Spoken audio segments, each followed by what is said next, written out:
Halo,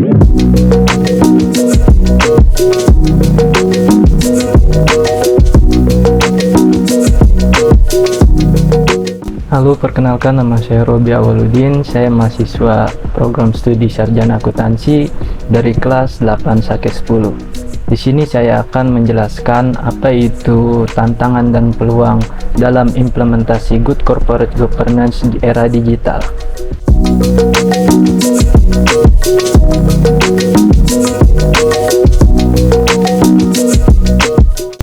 Good corporate governance atau tata kelola perusahaan yang baik adalah sistem, proses, dan seperangkat aturan yang mengatur dan mengendalikan hubungan antara berbagai pihak yang berkepentingan dalam perusahaan, terutama antar pemegang saham, dewan komisaris, dewan direksi, serta pemangku kepentingan lainnya dengan tujuan untuk menciptakan nilai tambah bagi seluruh pihak yang terlibat, memastikan perusahaan dikelola secara transparan, akuntabel, tanggung jawab, mandiri, dan adil.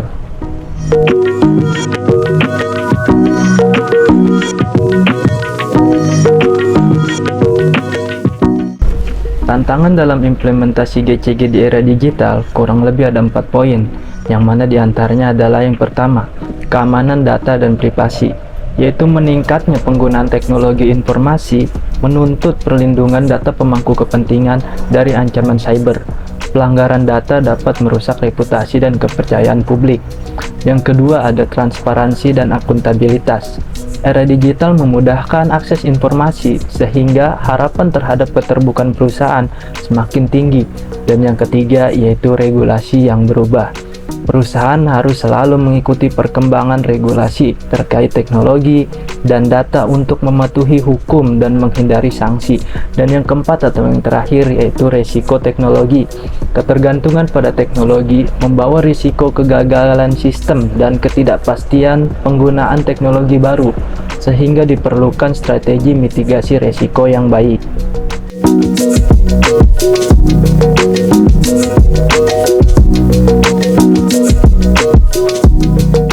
Sedangkan peluang dalam implementasi GCG di era digital ada 3 diantaranya, yaitu yang pertama, inovasi dalam proses bisnis. Teknologi digital memungkinkan penggunaan sistem manajemen berbasis cloud yang meningkatkan transparansi dan akuntabilitas. Dan yang kedua yaitu dukungan teknologi informasi atau TI. TI membantu pengambilan keputusan yang tepat melalui data dan analisis, memperkuat kontrol internal dan meningkatkan kinerja operasional. Dan yang ketiga dan terakhir yaitu alat praktis IT untuk GCG, yaitu seperti website perusahaan, laporan tahunan elektronik, meeting software, dan sistem data terintegrasi mendukung transparansi, akuntabilitas, dan tanggung jawab perusahaan.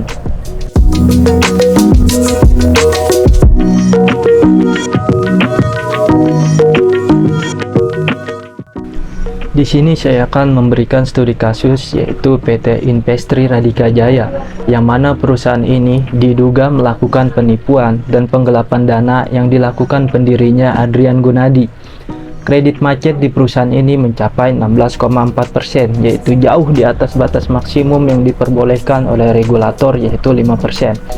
Selain kredit macet, Investri juga gagal memenuhi ekuitas minimum sebesar 7,5 miliar. Bahkan mantan CEO-nya kabur ke luar negeri pada saat penyelidikan. Pembubaran ini disahkan melalui RUPS pada tanggal 27 Maret 2025. Penyebab kegagalan dalam studi kasus perusahaan ini yaitu pertama, kurangnya transparansi, dan kedua, mitigasi risiko kredit yang lemah, dan juga pengawasan internal yang tidak optimal.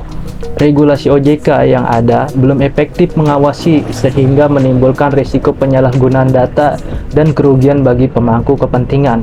Studi ini menegaskan pentingnya penerapan prinsip GCG seperti transparansi, akuntabilitas, dan manajemen risiko untuk keberlanjutan industri P2P lending di era digital.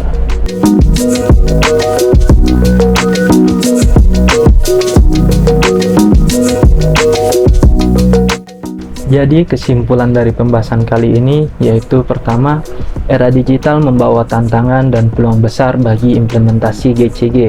Kedua, perusahaan harus mengadopsi teknologi informasi secara bijak untuk mendukung transparansi, akuntabilitas, dan manajemen risiko. Dan ketiga, yaitu pentingnya regulasi yang adaptif dan pengawasan yang efektif untuk mencegah kegagalan tata kelola. Keempat, budaya perusahaan yang kuat dan komitmen manajemen menjadi kunci keberhasilan GCG di era digital. Dan yang terakhir yaitu contoh kasus Investri mengingatkan perlunya penerapan GCG yang tidak hanya formalitas, tetapi juga efektif dan berkelanjutan.